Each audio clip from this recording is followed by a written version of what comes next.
ತಲೆನೋವು. ಅಲ್ಲ ಎಷ್ಟೊತ್ತು. ಥ್ಯಾಂಕ್ಸ್. ಚಿಕ್ಕ ಯಜಮಾನ್ರೆ, ನೀವು ಫೋಟೋ ವಿಚಾರದಲ್ಲಿ ನಡ್ಕೊಳ್ತಿರೋದು ನನಗೆ ಸ್ವಲ್ಪನೂ ಇಷ್ಟ ಆಗ್ತಿಲ್ಲ. ಈಗ ಏನಾಯ್ತು? ಆ ಫೋಟೋ ಚಿಕ್ಕದಾಯ್ತಾ? ಬೇಕಿದ್ರೆ ಹೇಳಿ, ದೊಡ್ಡ ಫ್ರೇಮ್ ತಂದು ಹಾಕ್ಬಿಡ್ತೀನಿ. ನೋಡಿ, ನೀವು ಫೋಟೋನ ಅಲ್ಲಿ ತಂದು ಹಾಕಿ ನಿಮ್ ತಾಯಿ ಹತ್ರ ಹಾಗೆ ನಡ್ಕೊಳ್ತಿರೋದು ನನಗೆ ಸ್ವಲ್ಪನೂ ಇಷ್ಟ ಆಗ್ತಿಲ್ಲ. ಮೊದಲು ಆ ಫೋಟೋನ ತೆಗೀರಿ. ನೋಡಿ ಸಿಂಗಾರಿ, ನಾನು ನೆನ್ನೆನೆ ಹೇಳಿದೀನಿ, ಯಾರು ಬಂದು ಏನ್ ಹೇಳಿದ್ರು ನನ್ನ ಡಿಸಿಷನ್ ಬದಲಾಗಲ್ಲ. ಮತ್ತೆ ಮತ್ತೆ ಯಾಕೆ ಸುಮ್ನೆ ದೋಸೆ ಇಟ್ಟು ರುಬ್ತಾನೆ ಇದ್ದೀರಾ? ನಾನ್ ತೆಗಿಯಲ್ಲ, ಆಮೇಲೆ ತೆಗಿಯಲ್ಲ. ಯಾಕೆ ಚಿಕ್ಕ ಯಜಮಾನ್ರೆ, ಯಾಕೆ ನೀವು ಇಷ್ಟೊಂದು ಹಠ ಮಾಡ್ತೀರಾ? ನಾನ್ ಯಾಕೆ ಹೇಳ್ತಾ ಇದ್ದೀನಿ ಅನ್ನೋದನ್ನ ಅರ್ಥ ಮಾಡ್ಕೊಳ್ಳಿ.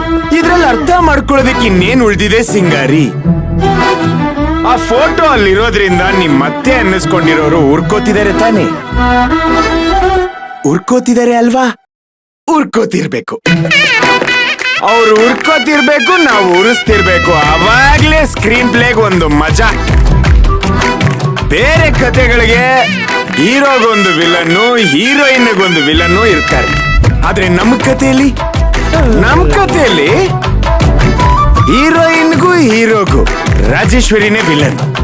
ಹೂವನ್ನು ರಾಜೇಶ್ವರಿನೇ ವಿಲನ್ನು. ಚಿಕ್ಕ ಯಜಮಾನ್ರೆ, ಯಾಕೆ ಅವ್ರ ಬಗ್ಗೆ ಹೀಗೆಲ್ಲ ಮಾತಾಡ್ತಾ ಇದ್ದೀರಾ? ಯಾವ ತಾಯಿನೂ ಮಕ್ಕಳಿಗೆ ವಿಲನ್ ಆಗೋದಿಲ್ಲ. ಅದೇ ನಮ್ಮ ಕತೆಗೆ ಸ್ಪೆಷಾಲಿಟಿ. ಇಲ್ಲಿವರೆಗೂ ಎಲ್ಲೂ ಇಂಥದ್ದನ್ನ ನೀವು ನೋಡಿಲ್ಲ. ಈಗ ನೋಡ್ತಿದ್ದೀರಾ ಅಂದ್ಮೇಲೆ ನೋಡ್ಕೊಂಡು ಎಂಜಾಯ್ ಮಾಡಿ. ನನ್ಗೆ ಇನ್ನೊಬ್ರಿಗೆ ನೋವು ಕೊಡೋದಕ್ಕೂ ಇಷ್ಟ ಇಲ್ಲ. ಹಾಗೆ ನೋವನ್ನ ಅನುಭವಿಸೋದನ್ನ ನೋಡೋದಕ್ಕೂ ಇಷ್ಟ ಆಗಲ್ಲ. ತಾಯಿ ಯಾವತ್ತಿದ್ರು ತನ್ನ ಮಕ್ಕಳು ಚೆನ್ನಾಗಿರ್ಬೇಕು ಅಂತಾನೆ ಬಯಸ್ತಾಳೆ.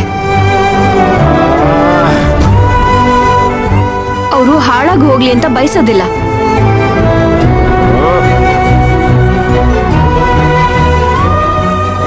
ಸಿಂಗರಿ, ನೀನ್ ತುಂಬಾ ಮಿಸ್ಅಂಡರ್ಸ್ಟ್ಯಾಂಡಿಂಗ್ ಮಾಡ್ಕೋತಿದ್ಯಾ. ನಾನು ಹೇಳ್ತೀನಿ, ಕೇಳಿಸ್ಕೊಂಡ್ಬಿಡು.